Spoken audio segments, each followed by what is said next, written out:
Hello po mga kababayan, kamusta po kayong lahat? And once again, welcome back po sa ating channel, Simply Talkies Vlog. Mga kababayan, ang ating pag-uusapan ay itong patuloy na tug of war ng Makati City at Taguig City, Makati City Mayor Abby Binay at Taguig City Mayor Lani Cayetano. Ito po ay yung 10 embo o barangay na kung saan meron pong inilabas ng desisyon ang Supreme Court na ito po ay nasa jurisdiction ng Taguig City. However, siyempre matagal po silang napabilang sa lugar ng Makati hanggang sa magdesisyon po ang SC. And ayan po ay nagiging isang battleground nitong dalawang mayor. Kasi po, si Makati Mayor Abby Binay talagang ipinaglalaban niya. She is asserting that is Makati City's barangays. Kasi malaking populasyon po yan. Base po sa nabasa ko at na-vlog natin ito, yung 10 embo dyan ay merong total population of 300,000 plus. Malaki po ang mawawala kay Abby Binay dyan.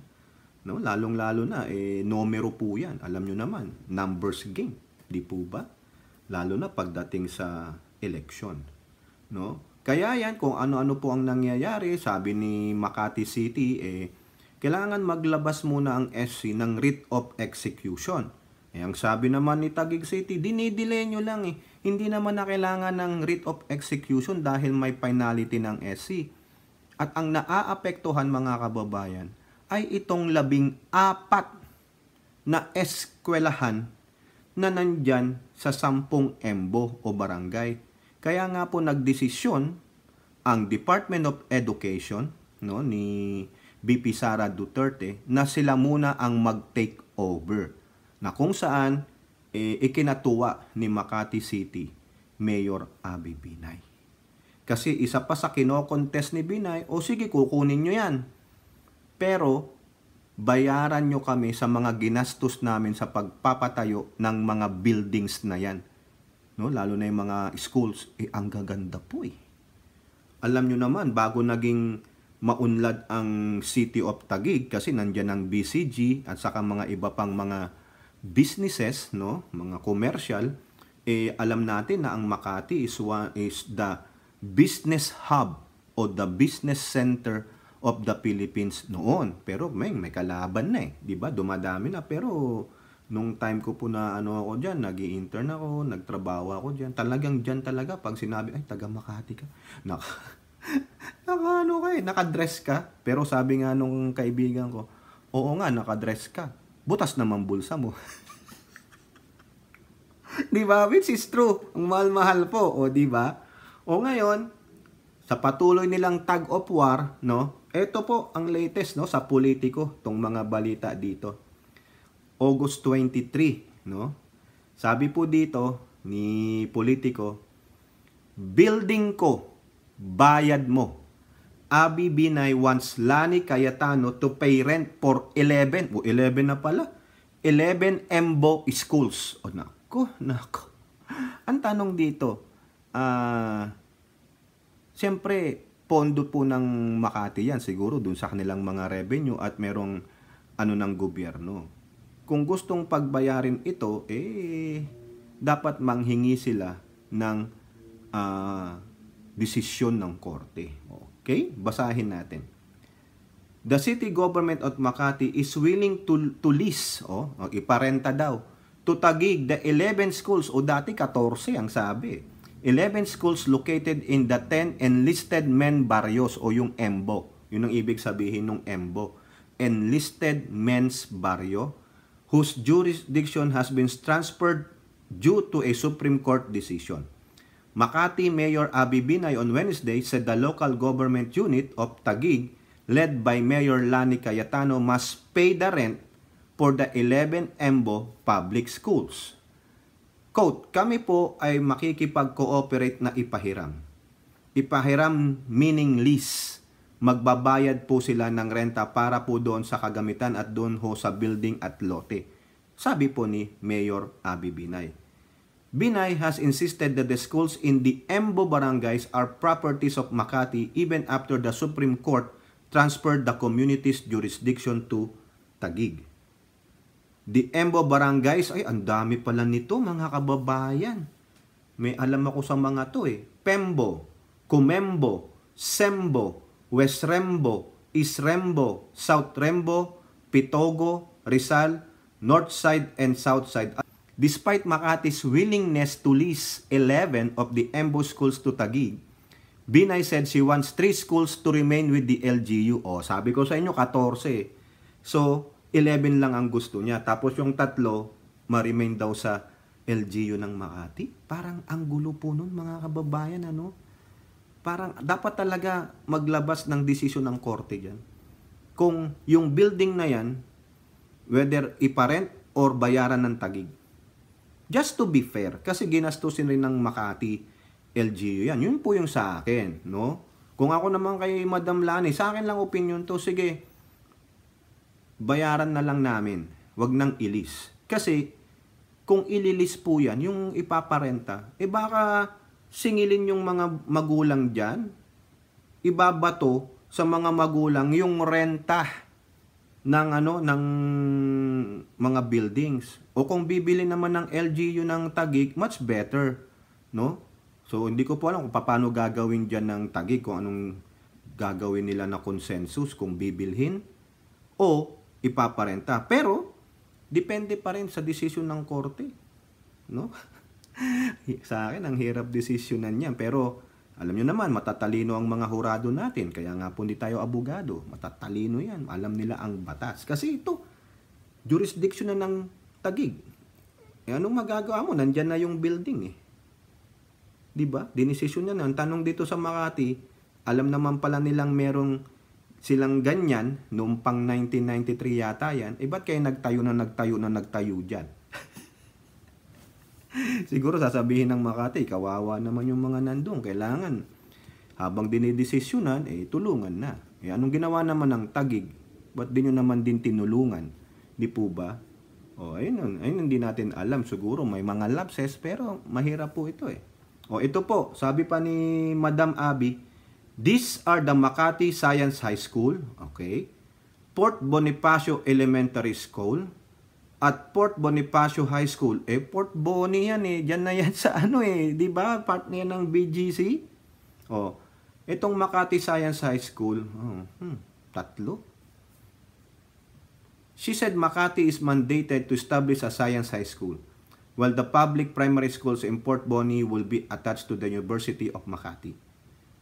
Magiging ano kami, parang Lasal or Ateneo na merong elementary hanggang college. So yung pong magiging plano, since ang dalawang eskwelahan, kadikit, katabi, contiguous sa University of Makati.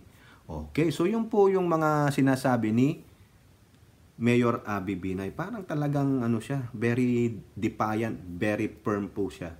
So ang hirap desisyonan nito, no? Pero sabi ko ulit kanina, matatalino po ang ating mga hurado, no? Mga lawyers, no? Alam po nila kung ano po yung batas. Okay? So eto pa, next. Makati, ipinilit mga school supply sa Taguig. DepEd sinuway. Ayan po yung balita dito sa Abante, no?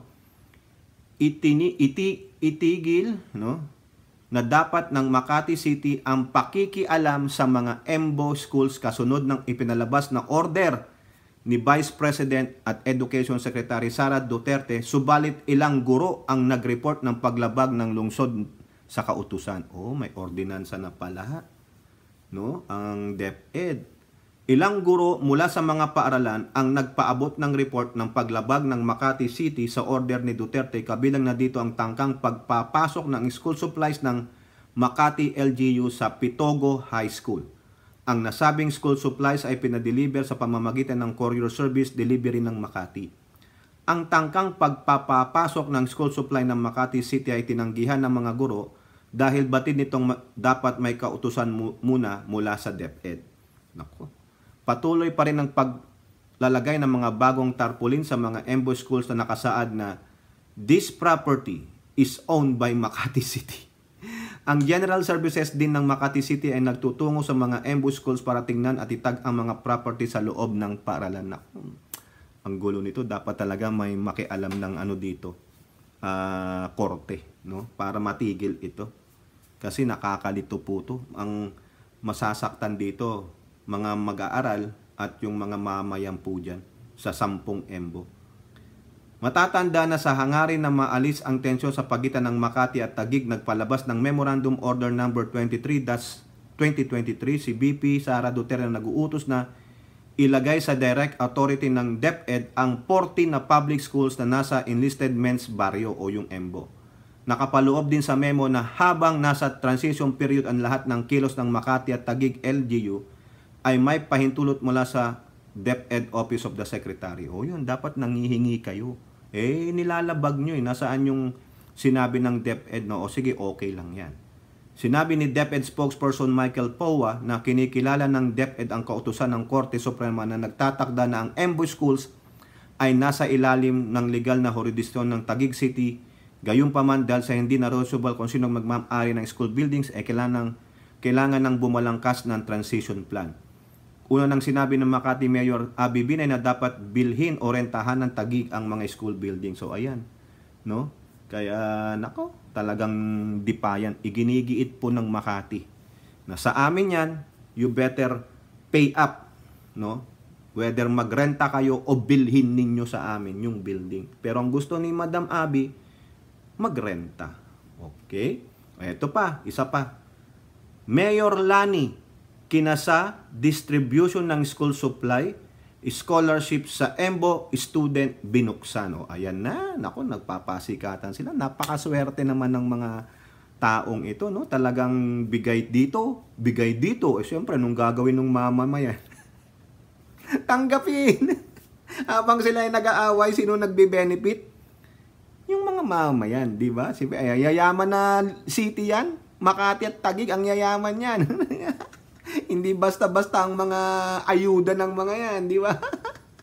O ito, di ba, namahagi daw yung Makati, sabi ng mga teacher, pero hindi daw tinanggap.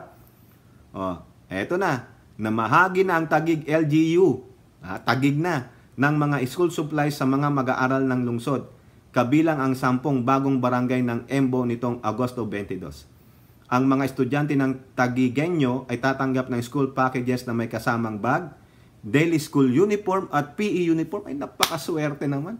Medyas, black sapatos, rubber shoes at kompletong set ng mga gamit sa paaralan. Nako, baka talbugan ito ng Makati.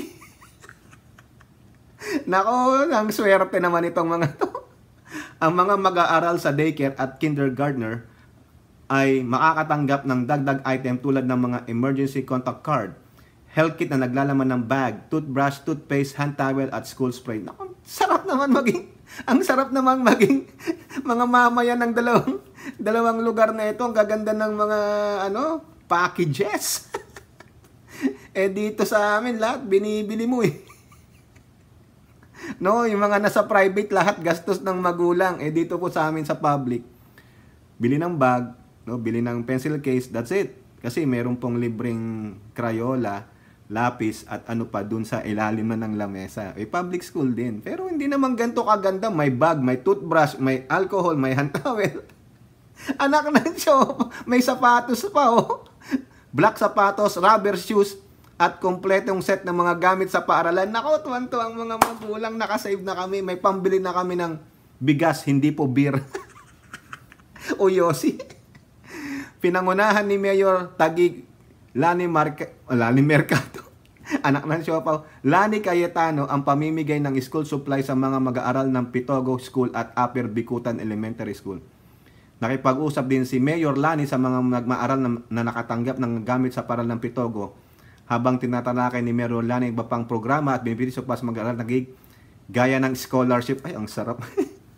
Ang sarap maging mamamayan ng Taguig at Makati pagdating sa mga ganitong mga ayuda ayan po, no? Ayan, talagang nagtatagisan po sila ng ayuda para sa mga mag-aaral. At mamaya, next ito, after ng mga estudyante, yung namang mga senior ang asikasuhin nyo. Yan, sige nga, magtagisan kayo.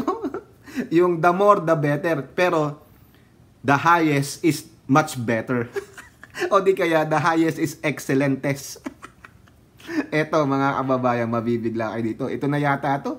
Isang paraan pa to. Ito, ewan ko lang ha. Panonoorin natin itong video report na 35 seconds lang. No? Credit po kung kayo po galing ito. Nakita ko po to sa Twitter. Ito po, panoorin natin ng sabay-sabay. That is an option, pero hindi pa po ako nakakapag-desisyon dahil magiging mabigat at mahirap na task ang tumakbo sa Taguig sapagkat una hindi po ako familiar sa lugar. Although marami po tayong magandang maibibigay at magagawa para sa lungsod na yon, pero kailangan po magmuni-muni ng mabuti. Kailangan kausapin ko yung asawa at anak ko because it will be a difficult decision to make running for Taguig. Ayan po, si Madam Mayor Makati Abby Binay. Tinanong po siya kung tatakbo siyang mayor ng Taguig. Narinig niyo yung sagot niya. Mahirap kasi hindi siya taga doon, hindi siya familiar. O nga naman. Saka ano ang residency, no, na kinakailangan bago ka tumakbong mayor ng lugar? Hindi ko po alam. O, kayo nang mag-research niyan. No, mahirap talaga. Ito naman si mayor talaga o si Madam Abby talagang instigere. Lalaban ako. Ganun po ba? O sige. Kayo po mga kababayan, ano pong masasabi nyo dyan, no? Maganda ba yung ginagawa ng dalawang mayor na ito? Si Madam Abby talagang ipinaglalaban niya, no? You pay up. Kami ang nagpatayo ng building na yan. Tapos nagpadala siya ng school supplies daw pero ni-reject ng mga teachers. Eto namang si Madam Lani, tinalbogan niya yung mga school supplies. Naku, sarap maging dyan, no? At this time, masarap yan kasi nagtatagisan sila ng galing eh. Parehong mayamang lugar, di ba? Ang susunod nyo, yung mga senior ninyo. Saka yung mga parents. Tingi, patigasan ng ayuda. Sabi ko nga kanina, the highest, the excellentes. O kayo po mga kababayan po inyong masasabi. Comment down below and don't forget to like and share. Hope to see you on the next videos. Bye-bye. God bless.